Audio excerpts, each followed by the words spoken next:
Pengendara motor ditusuk debt kolektor di Marunda.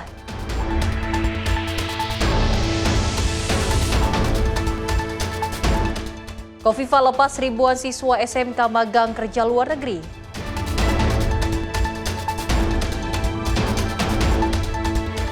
Pelayanan humanis terhadap jemaah penyandang disabilitas.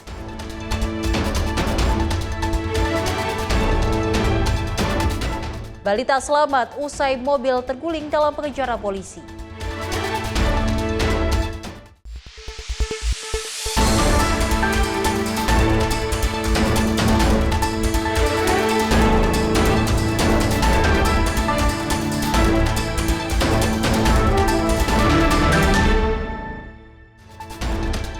Halo, selamat malam pemirsa. Senang sekali rasanya Ruang Redaksi kembali hadir menemani Anda. Dengan beragam informasi yang terjadi dalam satu hari ini dan telah kami rangkum, akan kami hadirkan untuk Anda. Bersama saya, Selis Regar, ini dia Ruang Redaksi selengkapnya.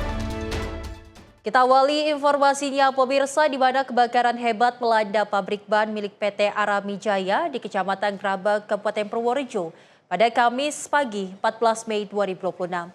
Puluhan kendaraan milik karyawan pabrik yang terparkir di lokasi hangus terbakar.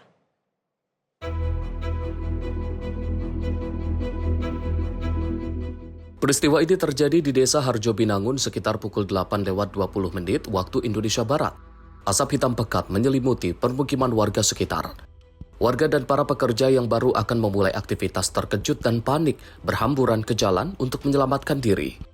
Berdasarkan keterangan saksi mata, kepulan asap tebal muncul secara tiba-tiba dan dalam hitungan menit langsung membesar menyelimuti seluruh area pabrik. Besarnya kobaran api bahkan turut menghanguskan sejumlah sepeda motor milik karyawan yang berada di area parkir. Petugas pemadam kebakaran dari Kabupaten Purworejo datang menjinakkan api. Petugas bersama warga dan karyawan berupaya keras melokalisir kobaran agar tidak merambat ke bangunan di sekitarnya. Bagus Maulana, tim redaksi Simpo TV, melaporkan.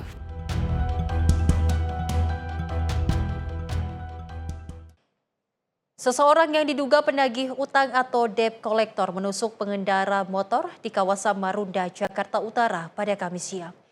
Korban ditusuk pelaku usai kedua pihak terlibat cekcok mulut di tengah jalan raya. Korban yang mengalami luka sobek pada bagian dada telah melaporkan kejadian ini ke kantor polisi. Iya, gue videoin lu ya, gue videoin. Seorang debt kolektor menyerang seorang pengendara motor di Jalan Sungai Tiram, Marunda, Cilincing. Peristiwa ini berawal saat korban bersama istrinya terlibat adu mulut dengan pelaku di tengah perjalanan. Korban kemudian meminta pelaku berhenti di tepi jalan untuk memberikan penjelasan terkait masalah mereka. Alih-alih berhenti untuk menjelaskan, pelaku justru mengeluarkan senjata tajam dan menusuk dada korban sebanyak 2 kali. Usai melukai korban, pelaku langsung memacu sepeda motornya ke arah Jalan Sungai Tiram untuk melarikan diri. Serangan tersebut mengakibatkan korban mengalami luka sobek di bagian dada. Korban bersama istrinya segera melaporkan tindakan penganiayaan ini kepada jajaran kepolisian untuk ditindaklanjuti. Saat ini, pihak kepolisian sedang menyelidiki kasus tersebut dan mengejar pelaku penusukan. Tim redaksi Simpo TV melaporkan.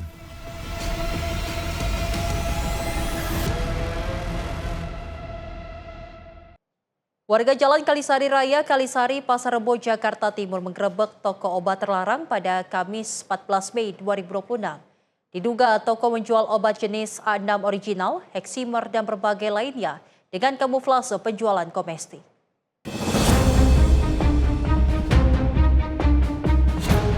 Toko obat terlarang berkedok menjual kosmetik digerebek warga Kelurahan Kalisari, Pasar Rebo, Jakarta Timur, Kamis 14 Mei 2026 malam.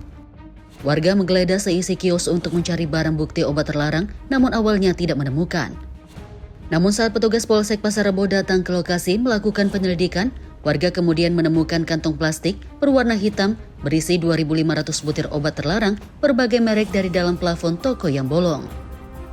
Temuan warga ini langsung diserahkan ke pihak kepolisian untuk ditindaklanjuti. Kapolsek Pasar Rebo saat dikonfirmasi membenarkan kejadian ini. Sejumlah anggota Polsek, Ketua RT beserta pemuda Karang Taruna memang melakukan penggerebekan dan menemukan obat-obatan daftar G di atas plafon. Peredaran obat terlarang ini meresahkan para orang tua. Pasalnya kawasan mereka belakangan banyak didatangi orang tidak dikenal, mulai dari pengamen, anak sekolah dan lainnya untuk membeli obat terlarang. Khawatir dan juga miris ya Pak, karena kan memang ini kebanyakan remaja yang pakai. Itu akan sangat merusak generasi muda kita, anak-anak kita, walaupun ibaratnya di dalam rumah baik, tapi kalau lingkungan seperti itu mau tidak mau pasti akan terpengaruh.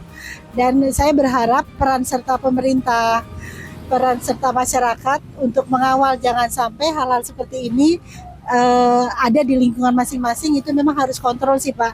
Dan juga saya minta kalaupun misalnya ada dekengan atau apa, tolonglah dibantu untuk benar-benar jangan sampai ada orang yang mungkin berkuasa kayaknya kok gampang sekali, itu kita sama-sama kontrol gitu Pak.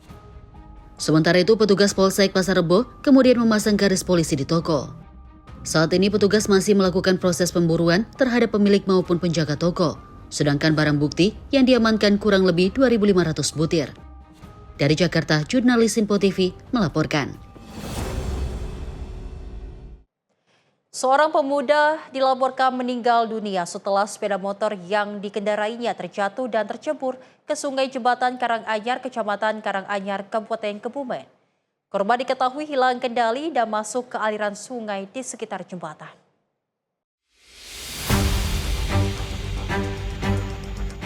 Tim SAR gabungan berhasil mengevakuasi seorang pengendara sepeda motor yang terjatuh dan tercebur ke Sungai Jembatan Karanganyar di Jalan Nasional 3, Kecamatan Karanganyar, Kabupaten Kebumen pada Kamis 14 Mei 2026. Korban diketahui bernama Noval Berlianda Riksen, 22 tahun, warga Gunung Tumpeng, Desa Karangjambut, Kecamatan Serueng, Kabupaten Kebumen, Jawa Tengah. Tak memakan waktu lama, korban berhasil dievakuasi oleh petugas SAR. Korban ditemukan sudah dalam keadaan tak bernyawa. Korban selanjutnya dibawa ke Rumah Sakit PKU Gombong untuk dilakukan pemeriksaan lebih lanjut. Sebelumnya, peristiwa tragis tersebut dilaporkan terjadi sekitar pukul 3:30 waktu Indonesia Barat, di mana seorang pengendara motor mengalami kecelakaan tunggal hingga tercebur ke sungai di sekitar jembatan Karanganyar. Hingga kini, penyebab pasti kecelakaan masih dalam penanganan pihak berwenang. Tim redaksi Info TV melaporkan. Pemirsa, jasa seorang pria lanjut usia yang sudah 2 hari hilang setelah tenggelam dan terseret arus di Sungai Ciwulan, Kecamatan Cikalong, Kabupaten Tasikmalaya, Jawa Barat berhasil ditemukan. Korban ditemukan sekitar 6 km dari lokasi awal saat pertama kali terbawa arus.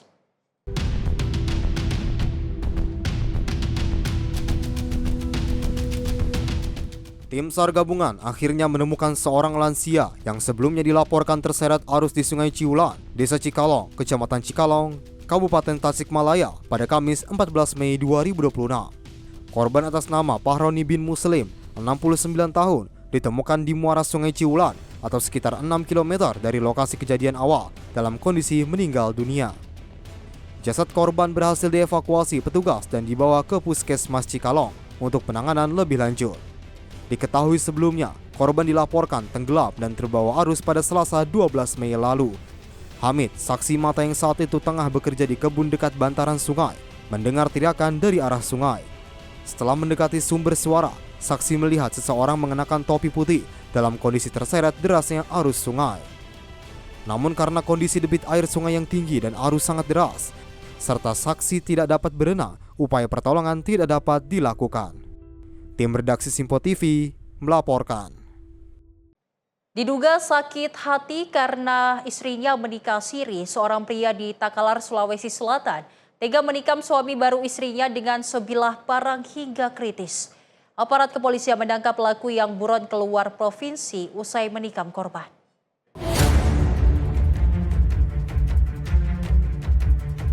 Unit Reskrim Polsek Galesong membekuk pria berinisial MF, 28 tahun, pelaku penikaman terhadap suami siri istrinya. Pelaku tak berkutik saat disergap di tempat pelariannya di Kabupaten Kolaka, Sulawesi Tenggara setelah 3 hari menjadi buronan polisi. Pelaku digelandang ke Polsek Galesong, Kabupaten Takalar untuk pemeriksaan lebih lanjut. Sementara itu, korban bernama Aziz Daengila, 54 tahun, masih kritis di Rumah Sakit Faisal Makassar akibat 2 luka tusukan senjata tajam di perutnya. Peristiwa ini terjadi saat korban bersama istri pelaku hendak menjemput anaknya di rumah pelaku di Desa Bontolowe, Kecamatan Galesong. Namun saat mobil korban tiba di lokasi, pelaku yang sudah menunggu langsung menyerang dan menikam korban yang masih duduk di kursi kemudi. Motif penikaman diduga kuat karena pelaku sakit hati dan cemburu lantaran istrinya menikah siri dengan korban. Untuk menjemput anaknya di rumah saudara Haji Muntu yang beralamat di Dusun Talatala, Desa Bontole, Kecamatan Galesong, Kabupaten Takalar. Lalu Halimah dan korban saudara Asis Bengila beserta ibu mertua korban datang ke rumah saudara Haji Muntu untuk turun dari mobil Brio warna kuning. Kemudian pelaku langsung naik ke mobil melalui pintu samping kiri bagian depan dan langsung melakukan penganiayaan dengan cara menikam ke bagian depan dan langsung melakukan penganiayaan dengan cara menikam menggunakan sebilah senjata tajam jenis pisau dari arah samping kiri di sininya, yang saat itu korban saudara Asis Dengila duduk di kursi bagian depan, tepatnya di kursi pengemudi, sehingga korban saudara Asis Dengila mengalami luka tusuk pada perut dan dada sebelah kiri, dan korban mendapatkan perawatan secara medis di Rumah Sakit Islam Faisal Makassar. Atas perbuatannya pelaku MF kini mendekam di sel tahanan dan dijerat pasal 351 ayat 2 KUHP tentang penganiayaan berat dengan ancaman hukuman 7 tahun penjara. Polisi juga menyita sebilah senjata tajam sebagai barang bukti. Dari Kabupaten Takalar, Sulawesi Selatan, jurnalis Info TV melaporkan.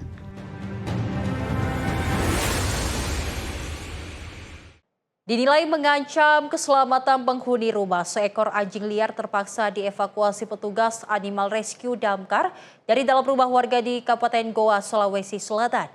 Proses evakuasi berlangsung tegang karena petugas harus ekstra waspada menghindari serangan maupun resiko penularan rabies. Kehadiran seekor anjing liar di dalam kamar ini membuat panik pemilik rumah di Kelurahan Panggentunggang, Kecamatan Somba Opu, Kabupaten Goa, Sulawesi Selatan. Tim Animal Rescue Damkar Kabupaten Goa terjun ke lokasi guna melakukan evakuasi. Petugas ekstra hati-hati saat melakukan penangkapan guna mencegah hewan mengamuk dan menyerang. Dengan menggunakan alat penjepit khusus dan jerat tali, petugas akhirnya berhasil melumpuhkan anjing. Pihak Damkar menyebut evakuasi ini dilakukan menyusul keresahan warga terhadap banyaknya anjing liar yang berkeliaran di sekitar permukiman. Dapat kami laporkan adanya laporan masyarakat terkait anjing liar yang masuk di dalam salah satu permukiman warga di Panggentunggang, Kecamatan Sumbopu, dan segera kami menugaskan tim Animal Rescue untuk melakukan evakuasi. Saat ini anjing liar tersebut telah dievakuasi. Usai dievakuasi, anjing liar kemudian dibawa ke kantor Damkar Kabupaten Goa guna mencegah adanya masyarakat yang menjadi korban terkena gigitan anjing. Dari Kabupaten Goa, Sulawesi Selatan, jurnalis Info TV melaporkan. Pemirsa, perkampungan padat penduduk di Jalan Jati Medan, Sumatera Utara digerebek polisi pada Kamis hari. Petugas ditemukan sabu yang disimpan di kandang ayam.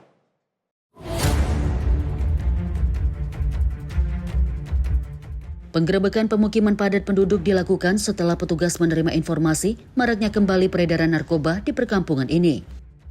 Dengan mengendarai sepeda motor, petugas langsung merengsek masuk ke lorong menuju lokasi yang sulit ditembus dengan kendaraan roda 4. Sejumlah orang diduga sebagai pemakai dan pengedar narkoba yang mengetahui kedatangan petugas berhamburan melarikan diri agar tidak tertangkap. 3 pelaku narkoba berhasil ditangkap meski sempat bergumul dengan petugas kepolisian dari Satuan Narkoba Polrestabes Medan. Kasat Reserse Narkoba Polrestabes Medan, Kompol Rafri Yusuf Nugraha mengatakan, selain mengamankan 3 pelaku narkoba, petugas juga menyita barang bukti 4 paket sabu-sabu, uang tunai, serta perangkat menghisap narkoba. Sejumlah barang bukti sengaja disembunyikan para pelaku di kandang unggas agar sulit ditemukan petugas. Mengamankan 3 orang, kami kategorikan tersangka ataupun pengguna ataupun adanya pengedar, dan 4 paket sabu-sabu siap edar.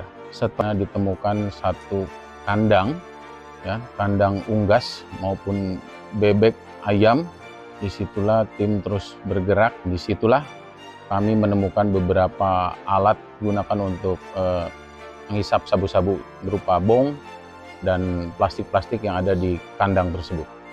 Saat ini petugas masih menggali keterangan ketiga tersangka untuk mengungkap pemasok narkoba ke pemukiman tersebut.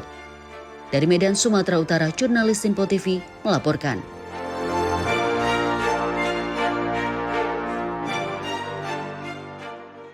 Seorang pedagang mie ayam menemukan bayi laki-laki di kawasan Jalan Gaya Motorraya, Tanjung Priuk pada Jumat pagi. Warga menemukan bayi tersebut dalam kondisi hidup dan terbungkus kain di tepi jalan. Bayi laki-laki mengejutkan seorang pedagang mie ayam di Kelurahan Sungai Bambu, Tanjung Priuk. Saksi mata mendengar suara tangisan bayi saat hendak membuka warung dagangannya. Warga menemukan bayi tersebut dalam kondisi terbungkus selembar kain di tepi jalan. Ia segera melaporkan temuan ini kepada petugas keamanan yang berada di sekitar lokasi. Pihak keamanan selanjutnya menghubungi Babin Kamtipmas serta piket fungsi Polsek Tanjung Priuk. Polisi segera mendatangi lokasi dan mengevakuasi bayi tersebut ke Rumah Sakit Puri Medika. Tim medis rumah sakit saat ini sedang memberikan pertolongan pertama dan pemeriksaan kesehatan. Saat ini pihak kepolisian telah berkoordinasi dengan dinas sosial terkait penanganan dan perawatan lebih lanjut. Kami sekalaku Babin Kamtipmas Kelurahan Sungai Bambu dan Bapak di Babinka mendapatkan informasi dari security ADM bahwa di sekitar pedagang mie ayam ada seorang anak bayi yang laki-laki. Begitu saya cek TKP, alhamdulillah bayi dalam keadaan masih sehat, hidup, dikerumunin oleh semut itu, Pak. Kerumunin semut, saya bersama warga berinisiatif, pertolongan pertama saya bawa ke Rumah Sakit Medika. Alhamdulillah dicek dari Rumah Sakit Medika dalam keadaan sehat. Lanjut dirujuk ke Rumah Sakit Pemerintah Koja, Jakarta Utara. Polisi masih mengumpulkan keterangan saksi dan bukti di lokasi untuk mengungkap identitas orang tua yang tega membuang bayi tersebut. Tim redaksi Simpo TV melaporkan. Pemirsa, informasi selengkapnya akan kami hadirkan usai jeda. Tetaplah bersama kami di Ruang Redaksi.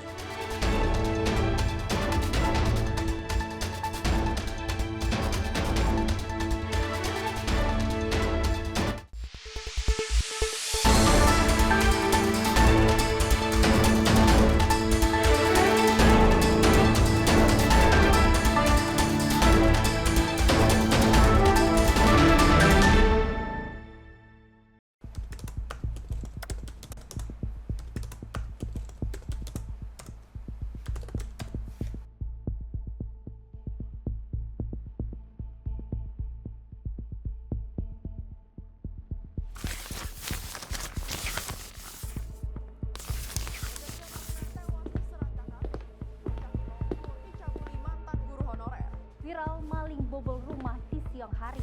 Polisi bongkar peredaran narkoba jaringan internasional. Dugaan pembunuhan mayat dalam drum belum terungkap. Lagi, lansia tewas dengan penuh luka bacok. Mengaku tidak dinafkahi suami, seorang ibu bunuh anak kandung. Treskrim Polres Goa mengepung rumah terduga pelaku pencurian di Desa Bontoala, Kecamatan Palangga. Sally, saat akan standby. diamankan. 3, 2, 1. Di balik setiap peristiwa selalu ada fakta yang tersembunyi. Saksikan catatan kriminal setiap Senin hingga Jumat hanya di Simpo TV.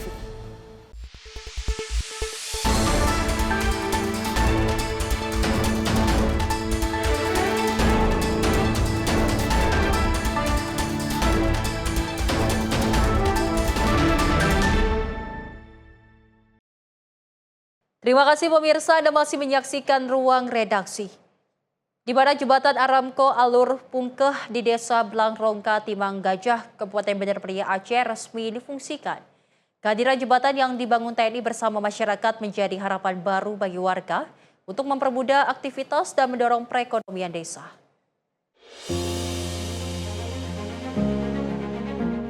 Proses pembangunan jembatan Aramco Alur Pungkeh di Desa Blangrongka, Kecamatan Timang Gajah, Kabupaten Bandar Priok Aceh, akhirnya rampung dan resmi difungsikan. Jembatan yang dibangun melalui gotong royong TNI bersama masyarakat ini menjadi harapan baru bagi warga untuk mempermudah akses dan menunjang aktivitas sehari-hari. Sebelum jembatan dibangun, warga mengaku kesulitan melintasi jalur tersebut, terutama saat musim hujan karena kondisi akses yang licin dan membahayakan. Kehadiran jembatan Aramco kini membantu petani membawa hasil kebun, mempermudah anak-anak menuju sekolah, serta mempercepat mobilitas warga saat kondisi darurat.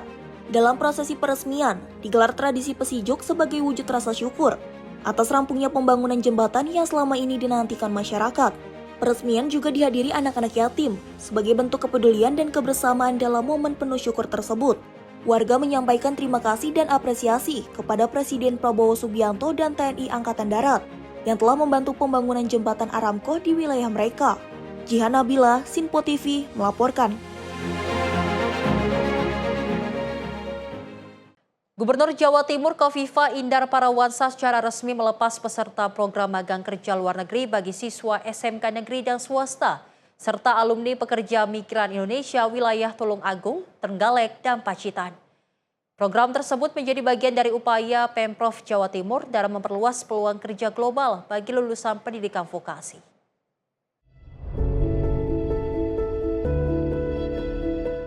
Gubernur Jawa Timur Kofifa Indar Parawansa secara resmi melepas 1.790 peserta program magang kerja luar negeri bagi siswa SMK negeri dan swasta, serta alumni pekerja migran Indonesia atau PMI dari Tulung Agung, Trenggalek, dan Pacitan. Para peserta akan ditempatkan di 8 negara tujuan utama, yakni Jepang, Arab Saudi, Uni Emirat Arab, Turki, Malaysia, Singapura, Korea Selatan, dan Dubai. Kofifa menyampaikan apresiasi kepada para peserta yang berhasil lolos seleksi dan diterima bekerja di berbagai negara tujuan. Program tersebut menjadi bukti kuatnya konektivitas antara SMK di Jawa Timur dengan kebutuhan tenaga kerja internasional. Kofifa menegaskan kesempatan bekerja di luar negeri tidak berhenti setelah masa kontrak pertama selesai. Peserta yang memiliki kompetensi dan mampu beradaptasi dengan baik dapat berpeluang kembali direkrut sebagai PMI profesional. Tim redaksi Simpo TV melaporkan.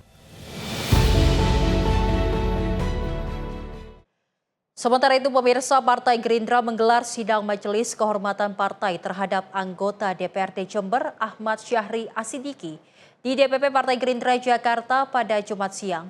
Sidang ini dilakukan menyusul viralnya video yang memperlihatkan Syahri bermain game sambil merokok saat rapat pembahasan stunting dan kesehatan masyarakat.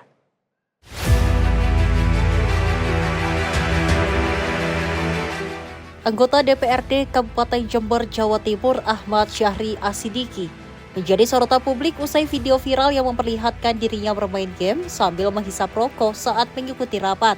Atas kejadian itu, Partai Gerindra menggelar sidang majelis kehormatan partai terhadap kader partainya yang merupakan anggota DPRD di DPP Partai Gerindra Jakarta pada Jumat siang. Dalam hal ini, pimpinan sidang menilai bahwa Syahri Asidiki terbukti melanggar sejumlah ketentuan partai. Oleh karena itu, pimpinan sidang memberikan teguran keras dan peringatan terakhir kepada anggota DPRD Jember Ahmad Syahri Asidiki. Jika nantinya anggota DPRD tersebut kembali melakukan pelanggaran, maka pimpinan sidang Mahkamah Kehormatan Partai Gerindra akan memberikan sanksi berupa pemberhentian sebagai anggota DPRD Kabupaten Jember. Mengadili, menyatakan Saudara Ahmad Syahri Asidiki, sarjana ekonomi selaku kader Partai Gerindra, terbukti telah melanggar ADART Partai Gerindra. 2. Memberikan hukuman teguran keras dan terakhir kepada Saudara Ahmad Syahri Asidiki, sarjana ekonomi, anggota fraksi Partai Gerindra DPRD Kabupaten Jember. 3. Apabila di kemudian hari Saudara Ahmad Syahri Asidiki, sarjana ekonomi, kembali melakukan pelanggaran, maka akan langsung dikenakan sanksi pemberhentian sebagai anggota DPRD Kabupaten Jember.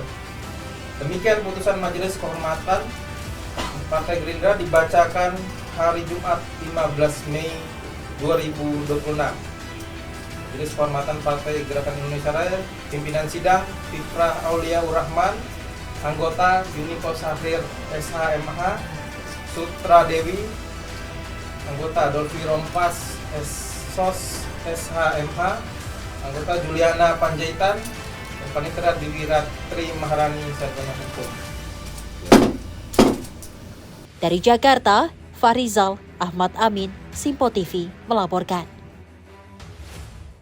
Anggota DPRD Kabupaten Jember, Jawa Timur Ahmad Syahri Asidiki menyampaikan permohonan maaf setelah video viral yang memperlihatkan dirinya bermain game sambil merokok saat rapat pada beberapa waktu lalu.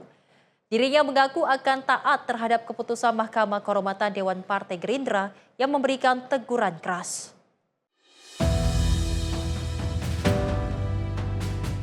Mahkamah Kehormatan Dewan Partai Gerindra memutuskan bahwa anggota DPRD Jember yang merupakan kader partai Ahmad Syahri Asyidiki terbukti bersalah. Sejumlah putusan pun disampaikan saat Mahkamah Kehormatan Dewan Partai Gerindra menggelar sidang terhadap Syahri Asyidiki di DPP Partai Gerindra Jakarta. Syahri mengungkapkan bahwa ia taat kepada sejumlah putusan Mahkamah Kehormatan Dewan Partai Gerindra yang diberikan kepada dirinya. Anggota DPRD tersebut meminta maaf sekaligus mengakui kesalahannya dan berjanji tidak akan mengulanginya lagi. Saya taat dengan putusan Mahkamah Konstitusi partai itu. Makasih. Kalau saya menyesal, mungkin ada salah, saya mohon maaf. Mungkin itu yang bisa saya sampaikan. Makasih. Pada saat kenapa lagi nggak Pak? Sampun. Pada saat itu kenapa melakukan Pak? Iya Pak, alasannya apa? Hilaf aja saya sebagai manusia biasa. Pak, sebelumnya pernah melakukan itu juga nggak Pak? Tidak pernah. Pertama kali Pak? Oh, tidak pernah. Pak Ahmad kemarin nyampe permintaan maaf kan ya Pak? Ya. Diulang Pak, permintaan maafnya. Iya Pak, ulangin Pak. Ya itu sudah. Saya cukup menyesal sekali saya berbuat seperti itu dan tidak akan saya ulangi. Dari Jakarta, Fahrizal Ahmad Amin, Sinpo TV melaporkan.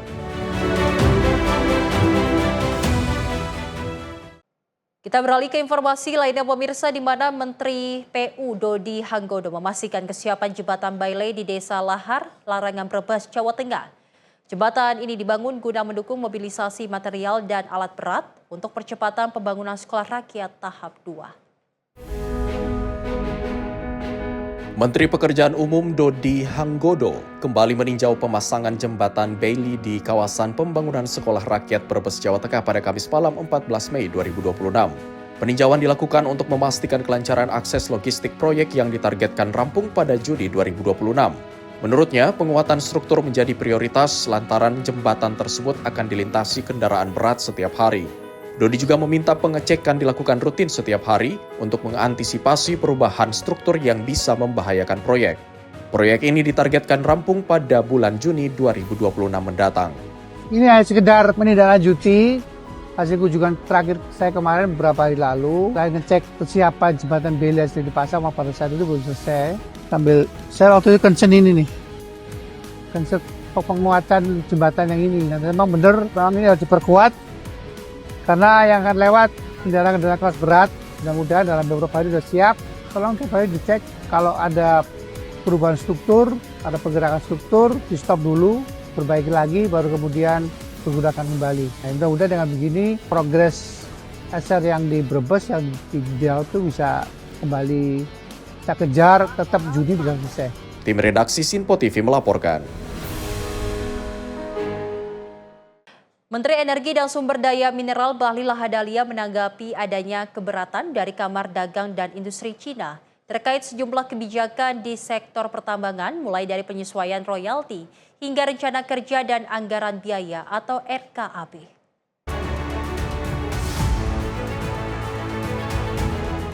Menteri ESDM Republik Indonesia Bahlil Lahadalia menanggapi adanya keberatan dari Kamar Dagang dan Industri Cina terkait sejumlah kebijakan di sektor pertambangan, mulai dari penyesuaian royalti hingga rencana kerja dan anggaran biaya atau RKAB. Namun, Bahlil menyampaikan dirinya belum mengetahui detail surat protes tersebut yang disebut-sebut telah disampaikan kepada Presiden Prabowo Subianto. Meski begitu, Bahlil menekankan bahwa pemerintah telah melakukan sosialisasi atas kebijakan baru tersebut kepada para investor, baik domestik maupun asing, termasuk investor asal Cina.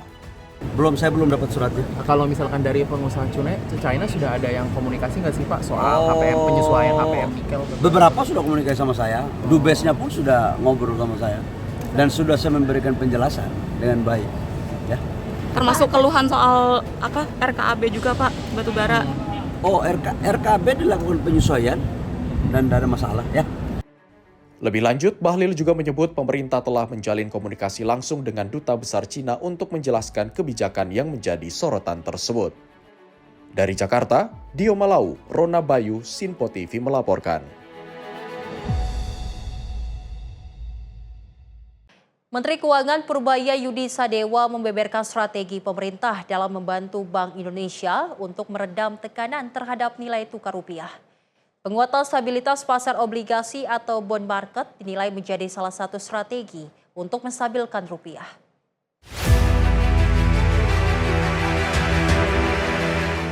Menteri Keuangan Purbaya membeberkan strategi pemerintah dalam membantu Bank Indonesia atau BI untuk meredam tekanan terhadap nilai tukar rupiah melalui penguatan stabilitas pasar obligasi atau bond market. Purbaya mengatakan upaya menjaga stabilitas nilai tukar pada dasarnya merupakan kewenangan Bank Sentral. Namun pemerintah juga menyiapkan langkah pendukung dari sisi pasar keuangan, khususnya pasar surat utang negara. Itu kan bukan Bank Sentral. Cuman kita sedang ambil langkah-langkah untuk membantu memperkuat juga dari sisi bond market. Mungkin kita coba lihat apakah kita bisa masuk untuk membantu. Tapi pasti ke depan akan ada perbaikan. Tapi upaya terdekat ini gimana nih Pak? Upaya terdekat ini gimana nih Pak?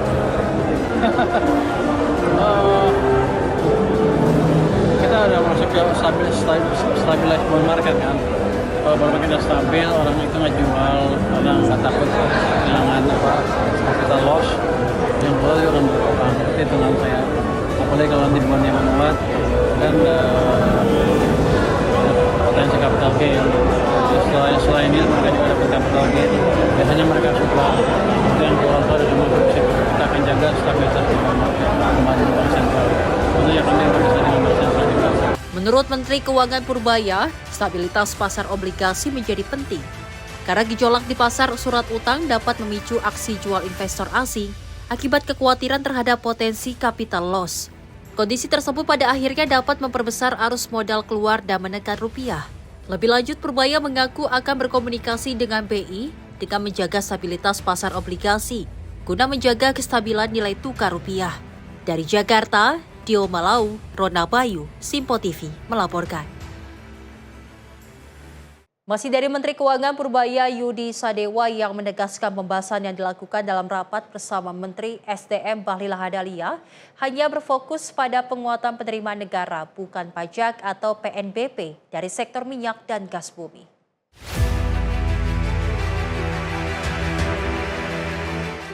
Menteri Keuangan Purbaya menegaskan pembahasan yang dilakukan dalam rapat bersama Menteri SDM Bahlil Lahadalia pada Jumat siang hanya berfokus pada penguatan penerimaan negara bukan pajak atau PNBP dari sektor minyak dan gas bumi. Ia pun membantah pertemuannya dengan Bahlil membahas soal subsidi sebagai dampak dari pelemahan nilai tukar rupiah. Meski demikian, Purbaya mengaku belum bisa mengungkapkan secara detail isi pembahasan tersebut karena nantinya akan diumumkan secara resmi oleh Bahlil selaku Menteri SDM. Kita membahas bukan subsidi, tapi kita membahas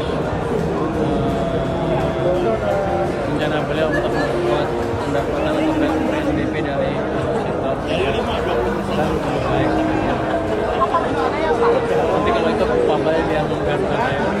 Tapi yang saya menarik adalah ada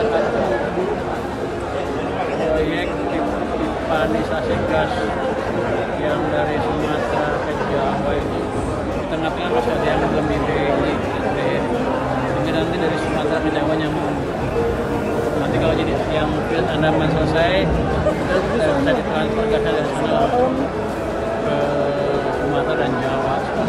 Lebih lanjut, Purbaya menilai proyek tersebut sangat strategis untuk mendukung distribusi energi nasional, khususnya jika pengembangan lapangan migas Andaman telah selesai. Dari Jakarta, Dio Malau, Rona Bayu, Simpo TV melaporkan. Informasi lainnya pemirsa, di mana pengunjung memadati kawasan Taman Mini Indonesia Indah dalam suasana libur panjang pekan ini. Meskipun diguyur hujan deras, masyarakat masih antusias untuk menikmati beragam penampilan yang disuguhkan pengelola Taman Mini hingga hari Minggu ini. Untuk mengetahui bagaimana situasi di Taman Mini Indonesia Indah, berikut liputan tim Simpo TV Max Munte dan juru kamera Azizul Hakim.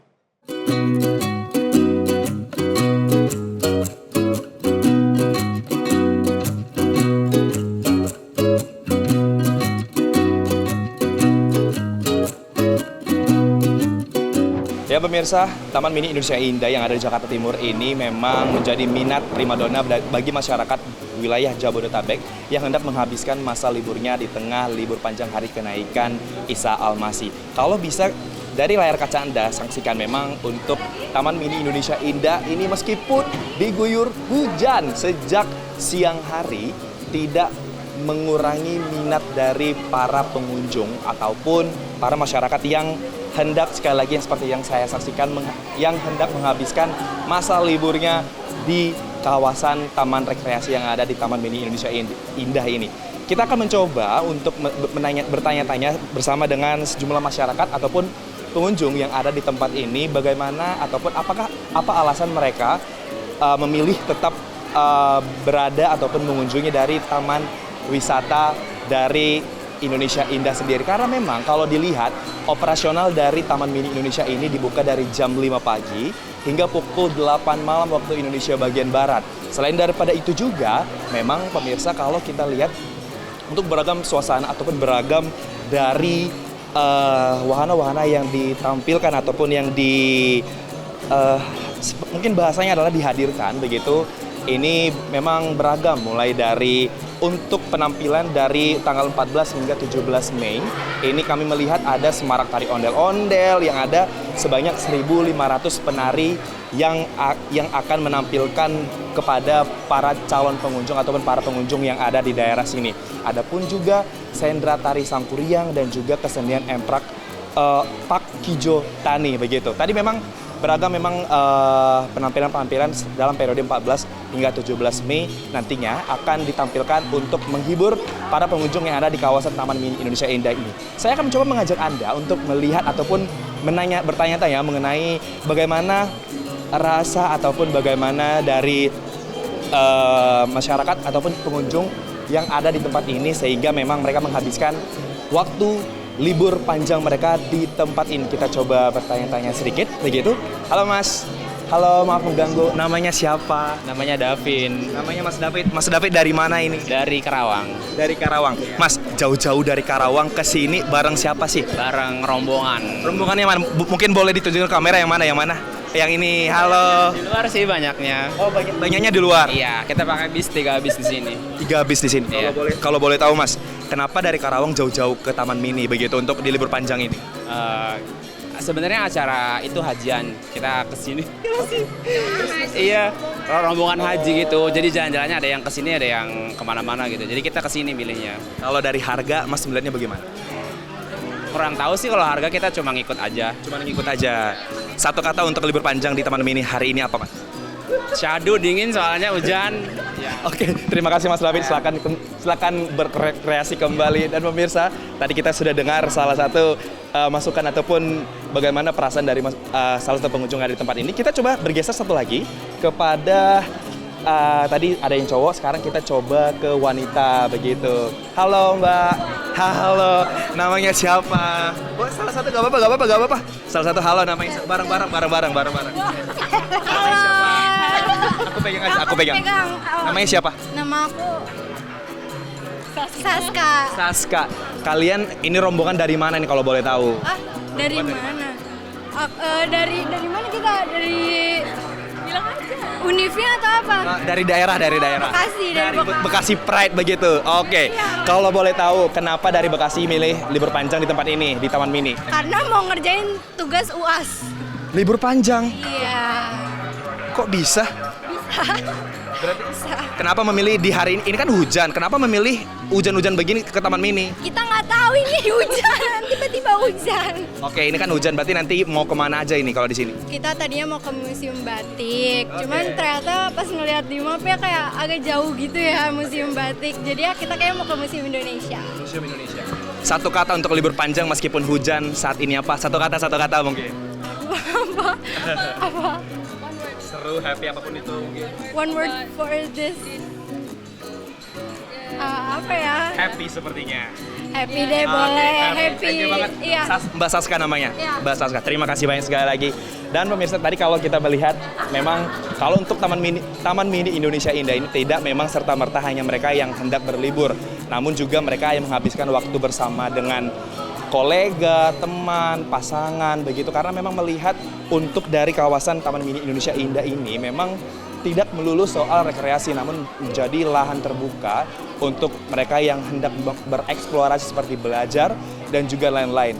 Memang kalau dari tempat ini menjadi tempat menunggu untuk bis ataupun mobil warawiri yang nantinya akan menghantarkan para pengunjung ataupun para calon pengunjung yang menuju ke arah dari sejumlah wahana-wahana yang ada di dalam dari Taman Mini Indonesia Indah ini. Nah, bagaimana? Mungkin apakah Anda tertarik? Karena ini masih ada dua hari lagi, Sabtu dan juga Minggu. Jangan lewatkan kalau memang bagi Anda, pemirsa yang hendak menuju menghabiskan waktu libur panjang di Taman Mini Indonesia Indah, mungkin juga untuk mengecek ataupun melihat Instagram dari Taman Mini Indonesia Indah mengenai harga, jam operasional, dan juga apa event-event yang nantinya akan ditawarkan di hari saat Anda berlibur ataupun datang ke tempat ini. Dan dari Taman Mini Indonesia Indah Jakarta, Max Munte Azizul Hakim, Sinpo TV melaporkan. Selain itu pemirsa, Planetarium Taman Ismail Marzuki menjadi lokasi favorit bagi keluarga untuk menghabiskan waktu libur panjang. Setelah sempat tutup selama 13 tahun, planetarium kini kembali dibuka untuk wahana edukasi antariksa anak hingga nostalgia bagi para orang tua.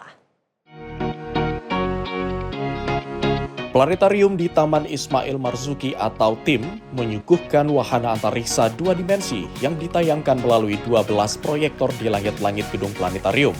Dengan harga tiket Rp10.000 saja, Anda dapat membelinya melalui online maupun secara langsung saat datang ke planetarium. Tiket yang disediakan oleh pihak pengelola pun terbatas, yakni hanya 800 kuota tiket saja per hari, dengan 4 waktu pertunjukan dalam sehari. Pengunjung dapat menikmati beberapa tayangan terkait pengetahuan luar angkasa seperti planet, bintang, dan roket, dengan beberapa sesi jadwal penayangan mulai dari jam 10 pagi hingga jam 7 malam. Sama adik sepupu, sama tante, sama om. Dulu sebenarnya sering ke planetarium tapi sebelum direnovasi. Karena sekarang setelah direnovasi katanya lebih bagus, jadi penasaran nih gimana sih dalamnya gitu loh. Harga tiketnya menurut aku murah sih. Tadi di online itu ya cukup terjangkau, cuma 10.000-an. Sama anak. Anak sih yang lebih excited ya, mau ngenalin dunia luar angkasa aja ke anak. Iya, on the spot aja aku. Karena online agak susah sih. Sama anak, ya sama kakak aja. Anak aja ya, karena kan kebetulan lagi buka juga ya ini dari sekian vakumnya beberapa tahun yang lalu ya. Jadi awal banget buka, jadi aku mau ngasih tahu untuk anak aku yang kebetulan masih masa pertumbuhan juga gitu ya. Mau nonton apa? Planet, mengenal nama-nama planet. Selain penayangan edukasi terkait tata surya di dalam planetarium, juga terdapat asisten AI interaktif Gubernur dan Wakil Gubernur DKI Jakarta yang dapat menjawab pertanyaan dari para pengunjung terkait pengetahuan antariksa. Dari Jakarta, Anggita Haryono, Mutia Anggiani, Sinpo TV melaporkan. Pemirsa, informasi terkait pelayanan humanis terhadap jemaah penyandang disabilitas akan kami hadirkan usai jeda. Tetaplah bersama kami di Ruang Redaksi.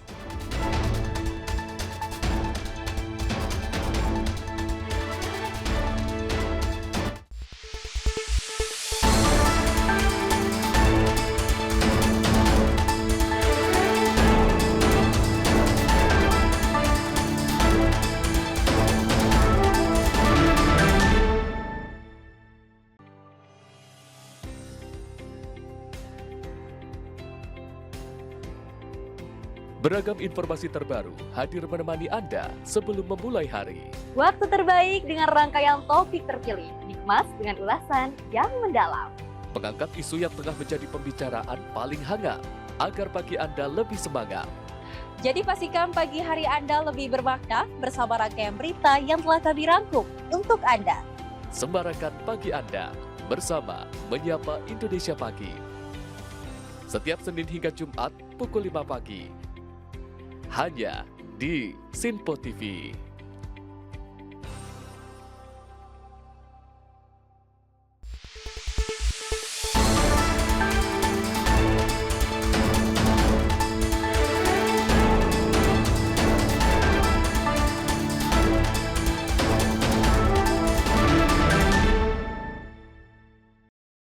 Anda kembali menyaksikan Ruang Redaksi pemirsa bersama saya Seli Srekar.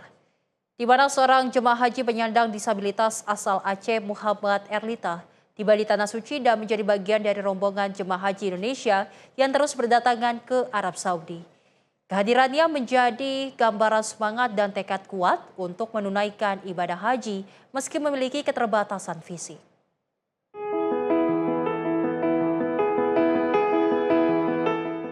Duduk di kursi roda dengan pendampingan humanis dari petugas haji, Muhammad Erlita, jemaah haji penyandang disabilitas dari kloter BTJ 09 Aceh, mengaku senang akhirnya bisa mendarat dengan selamat di Bandara Internasional King Abdul Aziz Jeddah pada Kamis malam pukul 21.45 waktu Arab Saudi.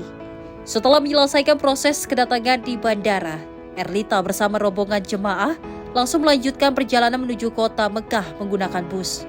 Erlita dan rombongan jemaah kloter BTJ 09 akan menempati Burj Al Wahda Al Mutamayyiz Hotel sebagai tempat menginap selama menjalankan rangkaian ibadah haji. Dirinya mengaku sangat merasakan manfaat dari layanan para petugas haji. Bahwa program Kemenhaj, program haji ramah lansia dan disabilitas, saya juga rasakan manfaatnya. Pelayanan humanis dan tulus terhadap jemaah disabilitas memang menjadi bagian dari tagline Haji tahun 2026. Hal ini diapresiasi oleh Komisi Nasional Disabilitas Republik Indonesia. Wakil Ketua Komisi Nasional Disabilitas DK Kurnian mengatakan, pelayanan petugas haji terhadap jemaah haji khususnya penyandang disabilitas bukti keseriusan dan komitmen yang nyata dari Kementerian Haji dan Umroh. Melihat, merasakan secara langsung bagaimana Kementerian Haji memiliki komitmen dan keseriusan yang nyata. Kami dilibatkan dari sebelum penyelenggaraan haji. Kami dilibatkan dalam pelatihan buat para petugas haji. Bahkan Pak Dirjen, penyelenggaraan bina haji ini langsung terjun melihat bagaimana persiapan bagi para petugas haji yang dilatih untuk bisa melayani jemaah penyandang disabilitas dan juga lansia serta perempuan. Dan bagi kami sebagai sebuah lembaga negara, ketika melihat praktek baik seperti ini adalah sebuah hal yang sangat patut kami apresiasi. Ini dengan melayani, dengan memberikan pemenuhan hak bagi penyandang disabilitas, lansia dan perempuan, justru disitulah keberkahannya. Kemudahan, kelancaran didapatkan dengan berusaha memberikan pelayanan bagi jamaah yang rentan ini. Mudah-mudahan kita yakin semua penyelenggaraan haji tahun ini menjadi lebih sukses. Perjalanan menuju Tanah Suci ini menjadi momen penuh haru dan syukur. Karena di tengah keterbatasan fisik, jemaah haji disabilitas tetap semangat untuk memenuhi panggilan ibadah tetap menyala. Kehadiran jemaah penyandang disabilitas juga menjadi pengingat bahwa ibadah haji adalah perjalanan keimanan yang dapat diraih oleh siapa saja dengan semangat, kesabaran, dan keyakinan. Dari Jeddah, Arab Saudi, Ferdi Setiawan, Simpo TV, Media Center Haji 2026. Kementerian Haji dan Umroh Republik Indonesia terus melakukan transformasi pelayanan bagi jemaah haji di Tanah Suci. Salah satunya melalui pembaruan layanan konsumsi berbasis digital yang dirancang untuk menjaga kebugaran jemaah menjelang puncak ibadah haji.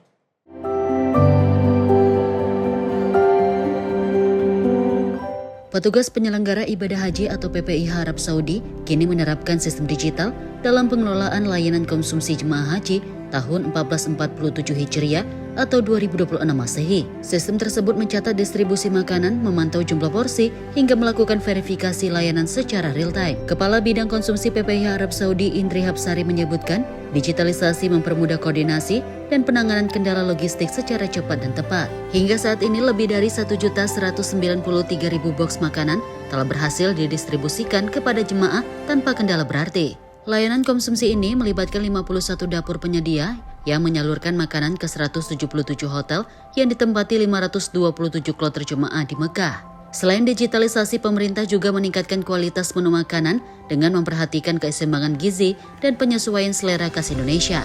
Variasi lauk pauk ditambahkan agar jemaah tidak mudah bosan dan tetap memiliki selera makan selama menjalankan ibadah. Jemaah juga mendapatkan tambahan nutrisi berupa susu, buah segar, dan air mineral untuk menjaga kondisi fisik. Menjelang puncak ibadah di Arafah, Musdalifah, dan Mina atau Armusna, PPIH juga telah menyiapkan layanan konsumsi khusus bagi jemaah. Saat wukuf di Arafah, jemaah akan mendapatkan maksimal 5 kali makan, serta paket bekal tambahan menjelang pergerakan menuju Musdalifah.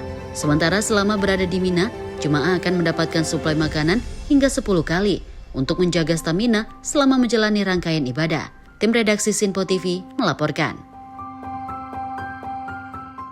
Kelancaran komunikasi antar sesama petugas haji lintas layanan dan fungsi menjadi salah satu kunci suksesnya penyelenggaraan haji tahun 2026 ini. Di antaranya adalah alat komunikasi Bravo yang memiliki peran sangat vital dalam membantu pergerakan jemaah haji Indonesia di tengah hiruk-pikuknya Bandara Internasional King Abdul Aziz Jeddah.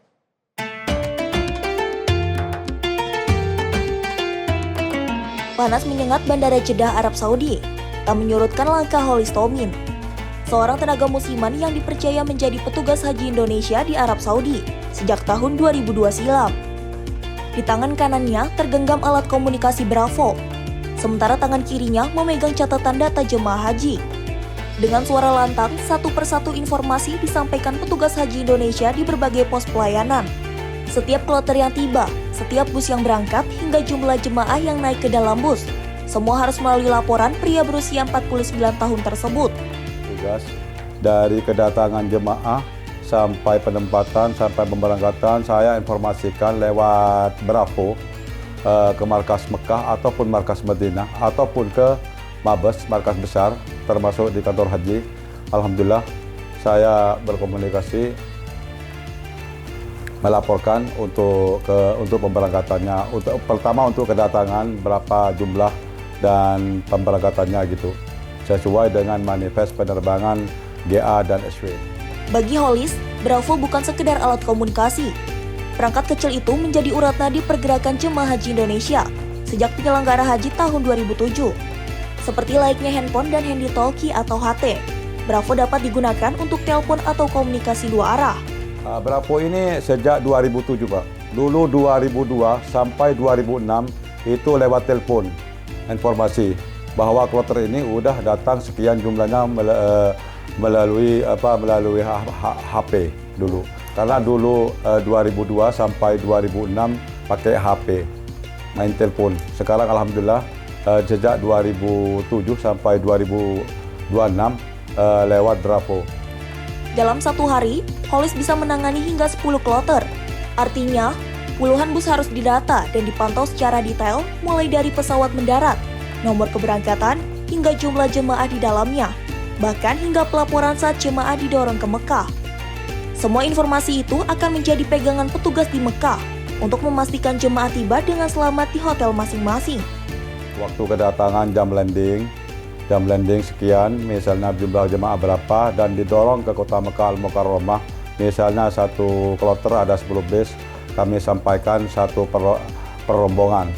Alhamdulillah terkendali semuanya, aman dan terkendali. Karena kami sebagai petugas pengalaman dari 2002, alhamdulillah kita melayani dengan senang. Menjadi bagian penting dalam operasional penyelenggara haji Indonesia di Arab Saudi. Pria asal Sampang, Madura yang sudah menetap di Arab Saudi sejak tahun 1995 ini mengaku sangat bangga menjadi petugas Bravo selama kurang lebih 24 tahun. Meski ia harus berbicara hampir 12 jam tanpa henti, Holis mengaku bersyukur dapat menjadi mata dan telinga perjalanan jemaah haji Indonesia di Tanah Suci. Alhamdulillah kami sebagai PPIH, panitia penyelenggara ibadah haji, saya senang sekali melayani tamu-tamu Allah.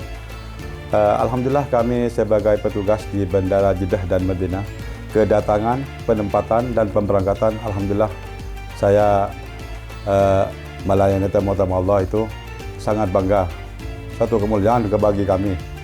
Kami siap siang dan malam melayani tamu-tamu Allah. Di balik suara yang tegas, ada tanggung jawab besar yang tak boleh salah. Karena kesalahan kecil saja bisa berdampak pada ribuan jemaah haji yang baru tiba di Tanah Suci.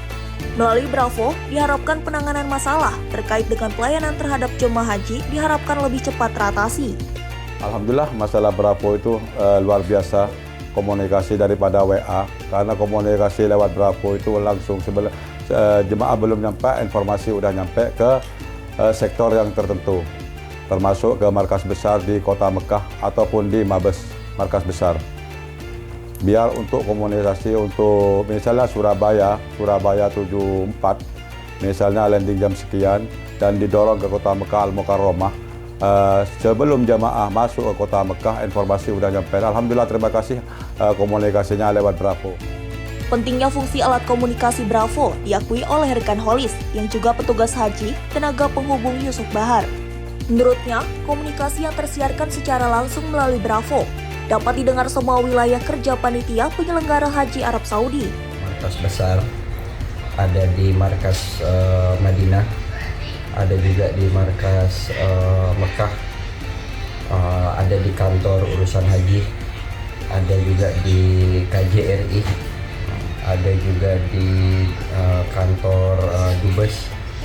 Nah, mereka semua juga memantau laporan-laporan yang terjadi live di lapangan. Saya rasa dengan adanya penerangan Bravo ini semua pihak di sini sangat terbantu.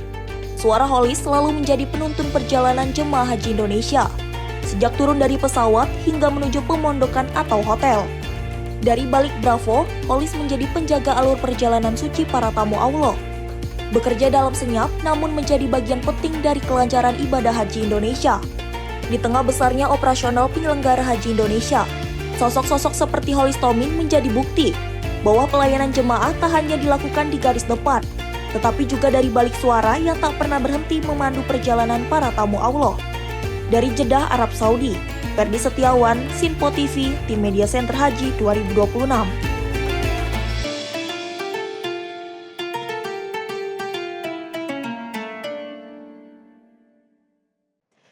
Sementara itu, pemirsa, Kementerian Haji dan Umroh menyatakan penyelenggaraan ibadah haji Indonesia hingga saat ini berjalan lancar. Hingga hari ke-25 operasional haji, lebih dari 158.000 jemaah dan ribuan petugas telah diberangkatkan menuju Arab Saudi.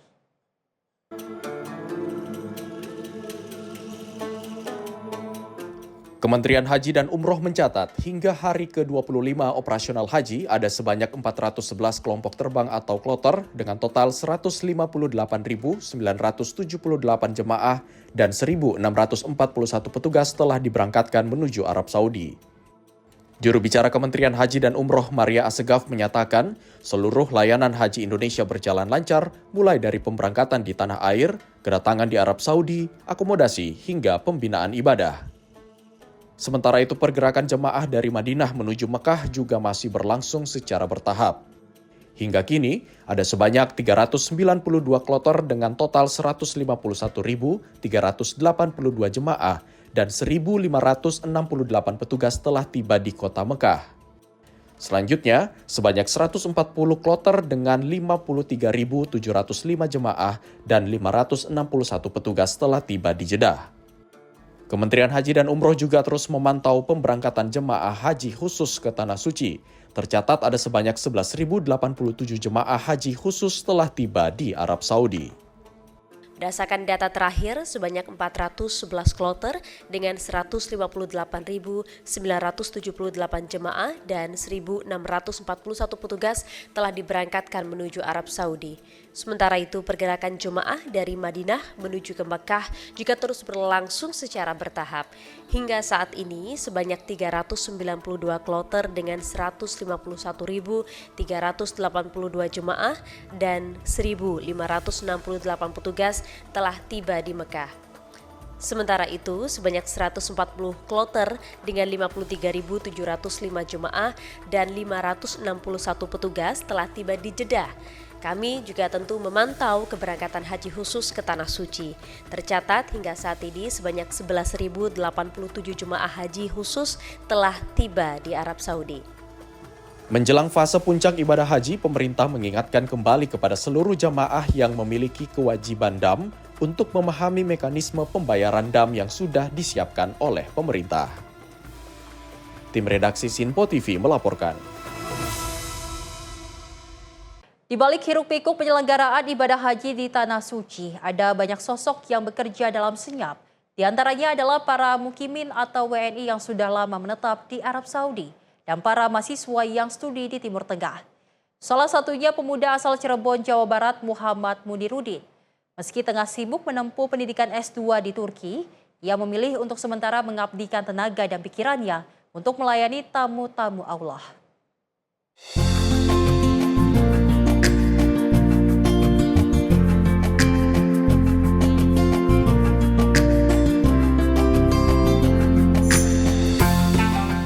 Menjadi petugas haji adalah impian setiap orang, bukan karena materi, bukan juga karena ingin dipuji. Namun bisa mempermudah langkah jemaah haji Indonesia dalam menuntaskan rukun Islam kelima, yakni menunaikan ibadah haji, adalah sebuah kebanggaan dan kehormatan bagi Muhammad Muniruddin, seorang mahasiswa S2 dari Bursa Uludag, University Turki. Motivasi dari dulu semenjak pertama kali kuliah di Turki dengan harapan bisa ingin menjadi bagian dari para petugas, karena bagi kami khususnya kalangan muda ya, mahasiswa, kami yang masih punya jiwa tenaga yang semangat yang tinggi, tentu menjadi pelayan tamu Allah adalah sebuah impian yang sangat digandrungi oleh teman-teman muda gitu ya.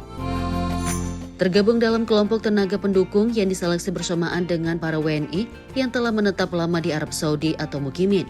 Muniruddin mengaku selama melayani para jemaah haji, ia menganggap mereka sudah seperti layaknya merawat orang tua sendiri. Sebelum memposisikan diri sebagai tamu Allah, tentunya saya ingin benar-benar terjun langsung di lapangan, bisa melayani para tamu Allah dari lintas usia, khususnya yang lansia. Karena saya ketika melayani para tamu-tamu Allah yang lansia ini berasa seperti termotivasi menganggap mereka sebagai orang tua kami sendiri. Pemuda yang berasal dari sebuah desa sederhana di Kabupaten Cirebon tumbuh di lingkungan pesantren yang kuat dengan nilai pengabdian. Sejak kecil ia terbiasa hidup disiplin, belajar agama, dan mengabdi untuk orang lain. Perjalanan hidupnya membawa Muniruddin menuntut ilmu hingga ke Turki. Selama menjadi pelayan tamu Allah, pemuda yang aktif dalam berbagai organisasi Islam dan pelayanan masyarakat ini tak pernah merasa letih. Dan dengan sabar melayani para jemaah haji Indonesia yang memang berasal dari multi etnis, multi budaya, dan beragam usia. Munir menjalankan tugas dan kewajibannya dengan telaten dan sabar. Tugas fungsi utama itu terkadang kita tidak jadi pedoman.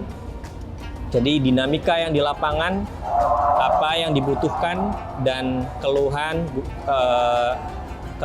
ataupun bantuan permintaan dari para jamaah, kita semua ladeni dan siap dengan segala kondisi, termasuk berbagai macam layanan yang kami pun sebelumnya tidak pernah terpikirkan di lapangan terjadi.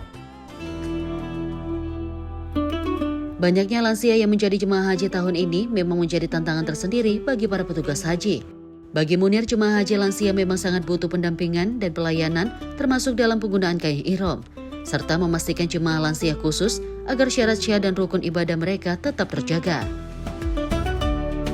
Saya melihat sosok jamaah haji yang sudah lansia, yang sudah sepuh, melihat kain ihramnya itu tidak rapih dan rawan copot. Dan seketika itu pula saya tergerak seketika itu pula hati saya tergerak untuk merapihkan baju ihramnya dan mengikat dengan kain sabuk ihram gitu, supaya memastikan bahwa beliau ini terjaga kain ihramnya dan terjaga sah ibadahnya. Karena orang-orang yang lansia ini rentan sekali, belum bisa melihat ke dirinya itu, kadang memang perlu dibantu banget gitu. Banyak pelajaran bermakna yang ia dapatkan selama bertemu dan melayani para tamu Allah, serta bekerja sama dengan para petugas haji lainnya. Mulai dari membantu jemaah yang kebingungan, memberikan informasi, hingga menenangkan jemaah lanjut usia yang kelelahan. Bagi Muniruddin, senyum dan ucapan terima kasih dari jemaah dan kekompakan para petugas haji menjadi energi terbesar dalam menjalankan tugasnya.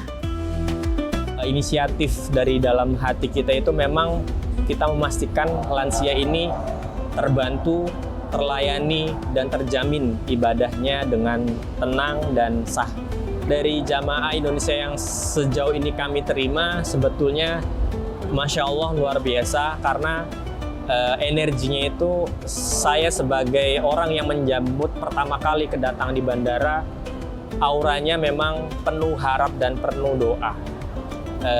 Tidak terhitung dari jamaah yang muda, yang dewasa, baik yang lansia, mereka semangatnya satu, hanya untuk beribadah yang haji yang mabrur. Dan itu rasanya kami tangkap kepada para jamaah, dan alhamdulillah termasuk semua dari unsur petugas pun saling suportif, mulai dari petugas yang dari Indonesia maupun petugas haji yang di Arab Saudi. Jadi antar sama pengurus, ketua rombongan, dan ketua kloter memang kami saling membantu. Di tengah lautan manusia yang datang menunaikan rukun Islam kelima, sosok-sosok seperti Muhammad Muniruddin hadir menjadi bagian dari pelayanan tanpa pamrih. Mereka mungkin tak selalu terlihat, namun dari tangan mereka lah perjalanan suci ribuan jemaah Indonesia menjadi lebih mudah dan bermartabat. Muhammad Muniruddin adalah salah satu dari 423 tenaga pendukung atau tepung yang dikumpulkan oleh panitia penyelenggara ibadah haji Arab Saudi di Tanah Suci ini. Tepung tersendiri terdiri dari para mahasiswa di Timur Tengah dan juga para warga negara Indonesia yang sudah bermukim lama di Arab Saudi. Terbukti keberadaan mereka sangat mendukung proses penanganan ibadah haji, proses penanganan saat jemaah haji tiba di bandara hingga sampai ke hotel dan pelaksanaan ibadah haji nantinya. Kita semua berharap agar peran-peran dari para penolong tersebut termasuk tenaga pendukung memberikan manfaat yang sangat luar biasa untuk terselenggaranya atau kesuksesan ibadah haji tahun ini. Dari Jeddah, Arab Saudi, Ferdi Setiawan, Sinpo TV. Pemerintah Uni Emirat Arab melalui Zayed Foundation menyerahkan bantuan bagi jemaah haji Indonesia tahun 1447 Hijriah atau 2026 Masehi. Bantuan senilai sekitar $190.000 Amerika Serikat itu ditujukan untuk mendukung 162 jemaah haji Indonesia.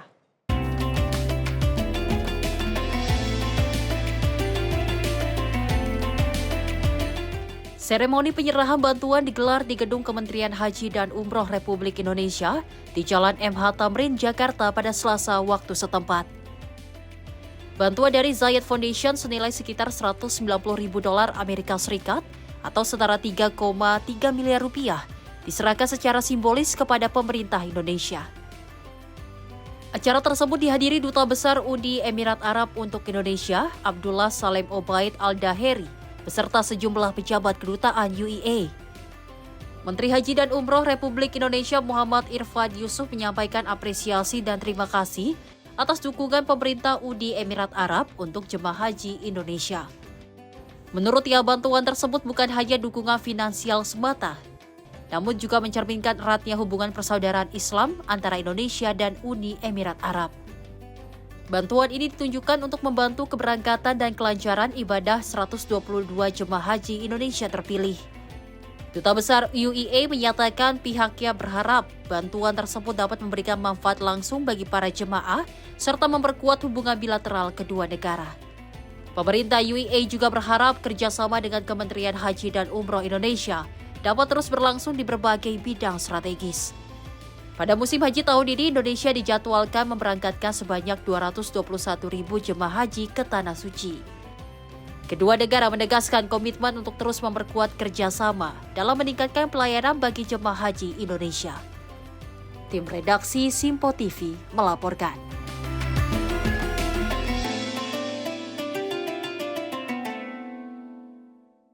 Kita beralih ke informasi lainnya pemirsa, di mana kunjungan Presiden Amerika Serikat Donald Trump ke China tak hanya menyoroti pertemuannya dengan Presiden Xi Jinping. Sosok Marco Rubio dan Elon Musk justru menjadi perhatian publik dan viral di media sosial.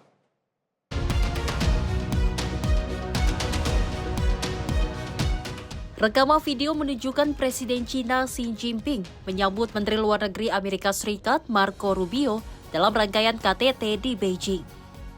Dalam video tersebut, Elon Musk juga terlihat berdiri di antara para pimpinan perusahaan teknologi yang turut hadir dalam kunjungan bersejarah itu. Kehadiran Marco Rubio menjadi sorotan karena sebelumnya ia dikabarkan menghadapi kendala akibat sanksi yang diberlakukan China terhadap dirinya. Sejumlah media menyebut pihak diplomatik China diduga menggunakan celah administratif terkait penulisan nama Rubio agar kunjungan tersebut dapat terlaksana. Rubio juga terlihat mendampingi Donald Trump dalam pertemuan bilateral dan jamuan kenegaraan bersama para pejabat Cina. Sementara itu, Elon Musk menjadi perhatian publik saat hadir dalam pertemuan dengan Perdana Menteri Cina Li Qiang. CEO Tesla tersebut terlihat memberikan beragam ekspresi wajah yang kemudian viral di berbagai platform media sosial. Kehadiran Elon Musk dalam kunjungan ini juga dinilai menunjukkan hubungannya dengan Donald Trump kembali membaik setelah sempat dikabarkan merenggang tahun lalu. Tim redaksi Simpo TV melaporkan. Pemirsa, Presiden Amerika Serikat Donald Trump mengundang Presiden China Xi Jinping dan istrinya Peng Liyuan untuk melakukan kunjungan balasan ke Gedung Putih pada 24 September mendatang. Thank you again, President Xi, for this beautiful welcome, and tonight it is my honor to extend an invitation to you and Madam Peng to visit us at the White House this September 24th, and we look forward to it. Undangan itu disampaikan Trump saat memberikan pidato dalam jamuan kenegaraan di Beijing. Dalam pidatonya, Trump menyebut hubungan antara rakyat Amerika Serikat dan China sebagai hubungan yang sangat spesial dan berharap kunjungan Xi ke Washington dapat terwujud. Sebelumnya, Trump disematkan upacara penyambutan resmi di Great Hall of the People. Kedua pemimpin kemudian melakukan pertemuan bilateral sebelum mengunjungi Temple of Heaven. Momen jabat tangan pertama keduanya turut menjadi sorotan. Trump terlihat menarik tangan Xi ke arahnya, namun Xi dengan tenang mempertahankan posisinya. Dalam pertemuan tersebut, Xi Jinping menegaskan bahwa China dan Amerika Serikat harus menjadi mitra bukan rival. Sementara itu, Trump memuji Xi sebagai pemimpin besar. Kunjungan Trump ke China berlangsung pada 13 hingga 15 Mei. Ini menjadi kunjungan kenegaraan kedua Trump ke China dan yang pertama bagi Presiden Amerika Serikat sejak tahun 2017. Tim redaksi Simpo TV melaporkan. Pemirsa, informasi terkait peristiwa akan kami hadirkan usai jeda. Tetaplah bersama kami di Ruang Redaksi.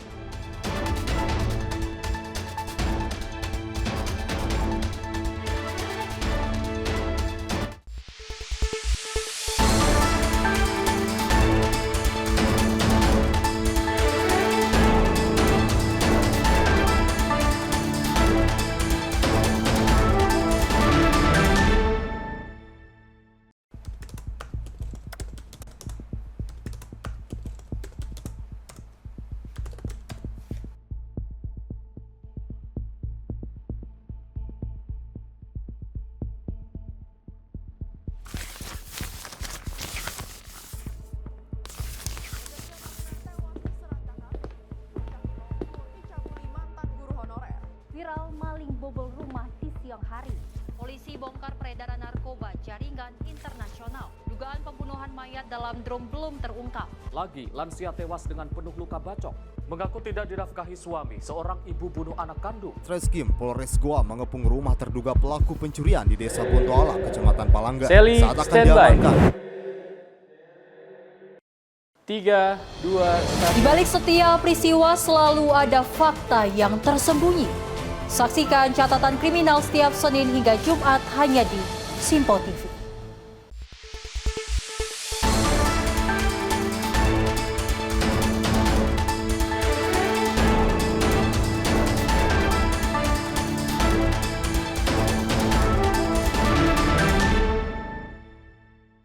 Masih bersama kami pemirsa dalam Ruang Redaksi.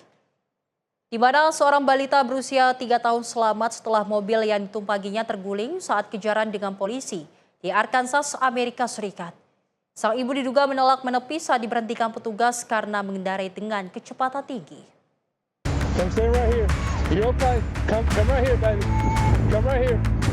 Kejadian ini terjadi di Mississippi County, Arkansas. Menurut Kepolisian Negara Bagian Arkansas, petugas berusaha menghentikan sebuah sedan Dodge Charger yang melaju kencang di kawasan Joyner. Namun pengemudi yang diketahui bernama Talia Jones malah menolak menepi dan memicu aksi kejar-kejaran dengan petugas. Untuk menghentikan kendaraan, polisi akhirnya melakukan manuver pit yang membuat mobil kehilangan kendali dan terguling hingga terbalik. Rekaman bodycam petugas memperlihatkan seorang balita menangis saat dievakuasi keluar dari mobil oleh ibunya.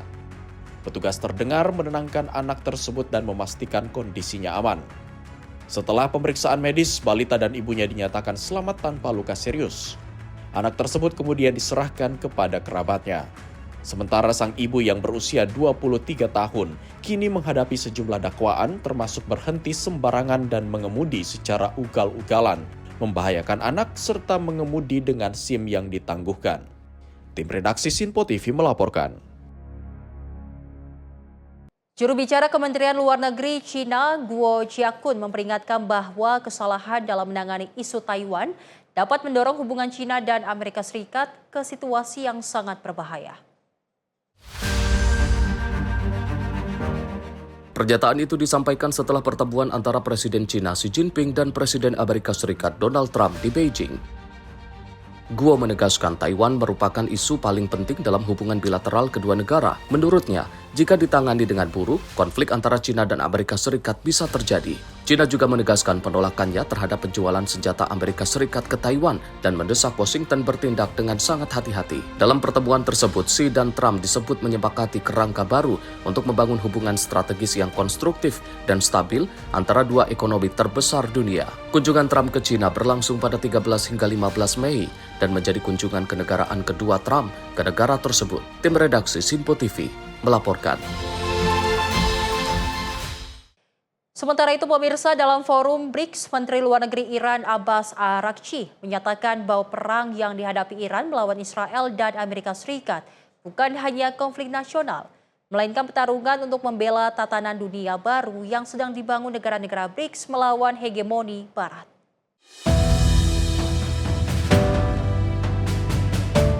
Menteri Luar Negeri Iran Abbas Araghchi menyatakan bahwa perang yang dihadapi Iran bukan hanya konflik nasional, melainkan perang melawan hegemoni dunia barat untuk membentuk tatanan dunia baru yang dibangun negara-negara BRICS. Pernyataan itu disampaikan Araghchi saat berpidato dalam pertemuan para Menteri Luar Negeri BRICS di New Delhi, India. Menurutnya, Iran telah menghadapi dua agresi brutal dan ilegal dari Amerika Serikat serta Israel dalam waktu kurang dari 1 tahun. Serangan yang menurutnya didasarkan pada tuduhan palsu. Araghchi menegaskan rakyat Iran tidak akan menyerah pada tekanan dan ancaman, serta menyatakan tidak ada solusi militer untuk masalah yang berkaitan dengan Iran. Iran juga mendorong negara-negara BRICS mengambil sikap tegas terhadap pelanggaran hukum internasional oleh Amerika Serikat dan Israel. Pernyataan itu muncul di tengah mandeknya negosiasi antara Iran dan Amerika Serikat. Presiden Donald Trump sebelumnya menyebut proposal terbaru dari Teheran sebagai rencana bodoh dan tidak akan diterima siapapun. Sementara itu, juru bicara Kementerian Luar Negeri Iran, Esmail Baghai, menyatakan usulan tersebut hanya menuntut dihentikannya perang, pencabutan blokade, dan pelepasan aset Iran yang dibekukan akibat tekanan Amerika Serikat. Pertemuan Menteri Luar Negeri BRICS berlangsung pada 14 hingga 15 Mei di bawah Ketua India dengan agenda pembahasan isu politik, ekonomi, keamanan, dan kemanusiaan global. Tim redaksi Sinpo TV melaporkan. Sementara itu, kebakaran besar melanda sebuah tempat penampungan rongsok di kota Ensenada, Meksiko. Asap hitam pekat membumbung tinggi dan menyelimuti langit kota saat petugas berupaya memadamkan api.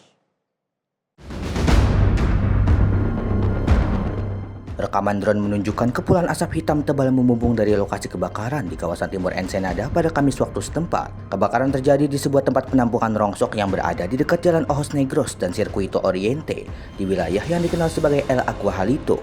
Petugas pemadam kebakaran, tim perlindungan sipil, dan polisi kota diterjunkan ke lokasi untuk mengendalikan api dan mencegah risiko bagi warga sekitar. Menurut laporan setempat, api dengan cepat menyebar di antara tumpukan kendaraan dan berbagai material yang tersimpan di area rongsok tersebut.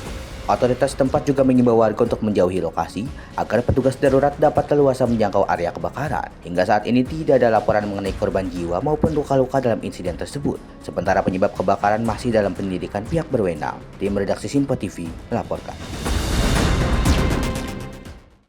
Dan dari Argentina dilanda krisis ekonomi yang semakin dalam, jumlah warga yang mengandalkan dapur umum dan bantuan makanan terus meningkat.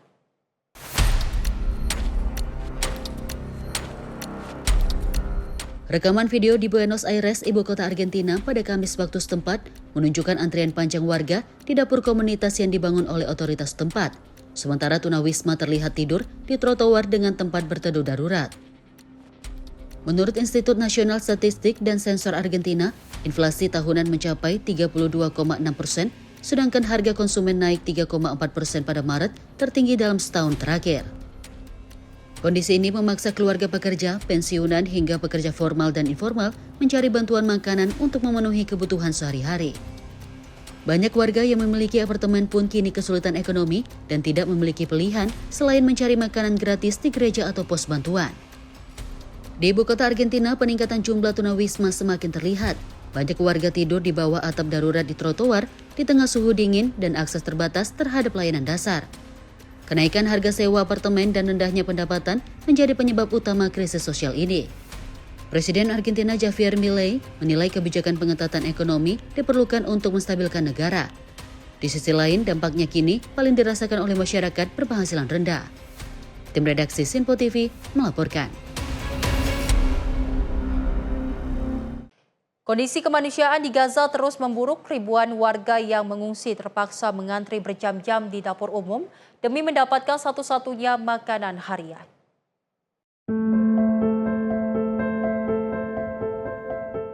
Rekaman video dari wilayah Ansar Kota Gaza bagian barat menunjukkan pria, wanita, dan anak-anak berdesakan sambil membawa wadah kosong untuk mendapatkan bantuan makanan di tengah melonjaknya harga kebutuhan pokok dan krisis pasokan. Salah satu pengungsi, Muhammad Samali, mengatakan warga sangat bergantung pada dapur umum karena harga sayur dan bahan makanan sudah di luar jangkauan masyarakat. Warga juga mengeluhkan bantuan yang dinilai masih sangat terbatas. Kelangkaan air bersih memaksa masyarakat mengantri panjang setiap kali truk air datang ke lokasi pengungsian. PBB melalui OCHA menyebut penutupan sejumlah jalur masuk bantuan, termasuk perbatasan Rafah, telah memperburuk distribusi bantuan kemanusiaan. Krisis bahan bakar kini mengganggu operasional rumah sakit, toko roti, hingga pabrik desalinasi air. Di tengah situasi tersebut, otoritas kesehatan memperingatkan ancaman malnutrisi berat pada anak-anak. Lebih dari 71.000 anak di bawah usia 5 tahun dilaporkan beresiko mengalami gizi buruk akibat terbatasnya akses pangan dan layanan kesehatan. Konflik di Gaza dimulai pada 7 Oktober 2023 menyusul serangan yang dipimpin Hamas ke wilayah Israel. Sejak saat itu, operasi militer yang berlangsung telah menyebabkan puluhan ribu korban jiwa di pihak Palestina. Sementara itu, upaya diplomatik untuk mengakhiri konflik masih terus berlangsung. Utusan khusus Amerika Serikat untuk Timur Tengah, Steve Witkoff, umumkan rencana tahap kedua untuk mendorong gencatan senjata permanen dan rekonstruksi Gaza. Tim redaksi Sinpo TV melaporkan.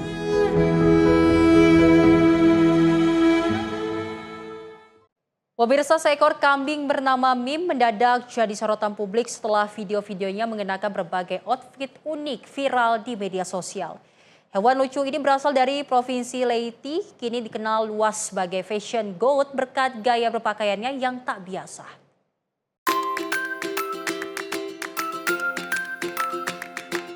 Dalam rekaman yang beredar, Meme tampak berjalan santai di jalanan dan taman dengan berbagai busana mencolok. Mulai dari rok tutup berwarna pink, topi bergaya era Victorian, hingga aksesori kecil seperti garter untuk menahan popok serta sepatu mini. Penampilannya kerap mengundang perhatian warga sekitar, termasuk anak-anak yang datang untuk melihat dan bermain dengannya. Pemiliknya, Melinda Dupal, mengatakan Meme awalnya datang ke keluarga mereka melalui anaknya yang merasa iba dengan kondisi hewan tersebut. Menurut Dupal, pemilik sebelumnya tidak mampu memberikan susu dan induknya tidak dapat menyusui.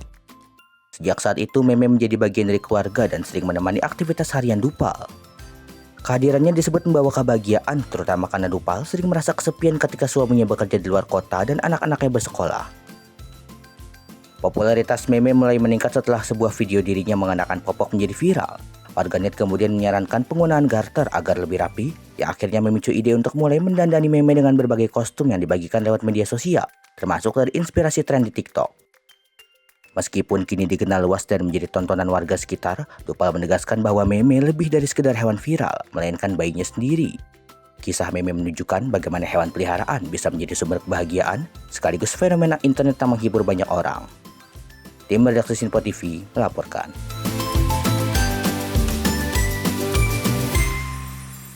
Pemirsa, saat suhu udara meningkat tajam, pengelola kebun binatang Guadalajara Zoo mengambil langkah kreatif untuk menjaga kesehatan dan kenyamanan hewan. Para penjaga hewan menyiapkan berbagai hidangan dingin seperti es balok berisi buah, daging hingga sayuran yang disesuaikan dengan kebutuhan tiap spesies.